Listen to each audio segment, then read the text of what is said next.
সবাইকে, আমি স্মৃতি। আমার ইউটিউব চ্যানেলে তোমাদের সবাইকে ওয়েলকাম। আশা করি তোমরা ভীষণ ভালো আছো, আমিও ভীষণ ভালো আছি। তো অনেক দিন পর আজকে তোমাদের সঙ্গে একটা মেকআপ টিউটোরিয়াল শেয়ার করছি। আসলে অনেকটা দিন আমার মাঝখানে গ্যাপ গেছে, যার জন্য অনেক দিন পর আজকে একটা ভিডিও শেয়ার করা।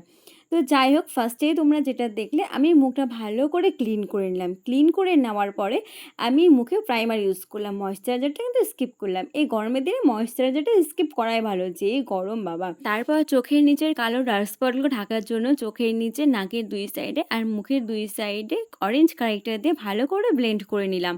তারপরে ফাউন্ডেশন, আজকে আমি পিএসসির ফাউন্ডেশনটা ইউজ করেছি। পিএসসির ফাউন্ডেশনটা আমার ভীষণ ভালো লাগে, আমার স্কিন টোনের সঙ্গে ভীষণ যায়। পিএসসির ফাউন্ডেশনটা ইউজ করার পরে তারপরে পাউডার ইউজ করার পরে কন্ট্যুর, গালে কপালে থুতনির নিচে, তারপরে নাকে ভালো করে কন্ট্যুরিংটা করে নেওয়ার পরে ব্লাশার।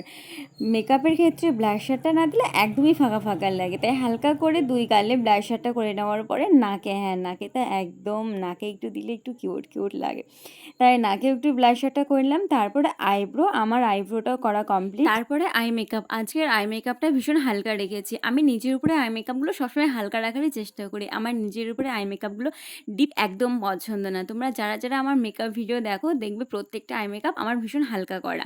যাই হোক, তারপরে মাস্কারা দেওয়ার পরে হাইলাইটার ইউজ করার পরে আজকে আমি লিপস্টিক ইউজ করেছি রেকর্ডের লিপস্টিকগুলো কিন্তু ভীষণ কিউট আর মিষ্টি। তবে হ্যাঁ, আমি কোন শেডটা ইউজ করেছি সেটা জানতে হলে আমার কমেন্ট সেকশনে জানাও। তারপরে আজকে আমি কালো টিপ পরেছি, কালো টিপ পরার পরে সিঁদুর। এই হলো আমার ফাইনাল লুক। আমার ফাইনাল লুকটা তোমাদের কেমন লাগছে অবশ্যই জানিও। ভালো লাগলে লাইক, কমেন্ট আর ভিডিওটা শেয়ার করে দিও। আর হ্যাঁ, আমার প্রোফাইলটা ফলো করতে একদম ভুলো না। আজকে এখানেই দেখা হচ্ছে নেক্সট ভিডিওতে। তোমরা সকলেই খুব ভালো থেকো, সুস্থ থেকো আর সঙ্গে থেকো। টাটা।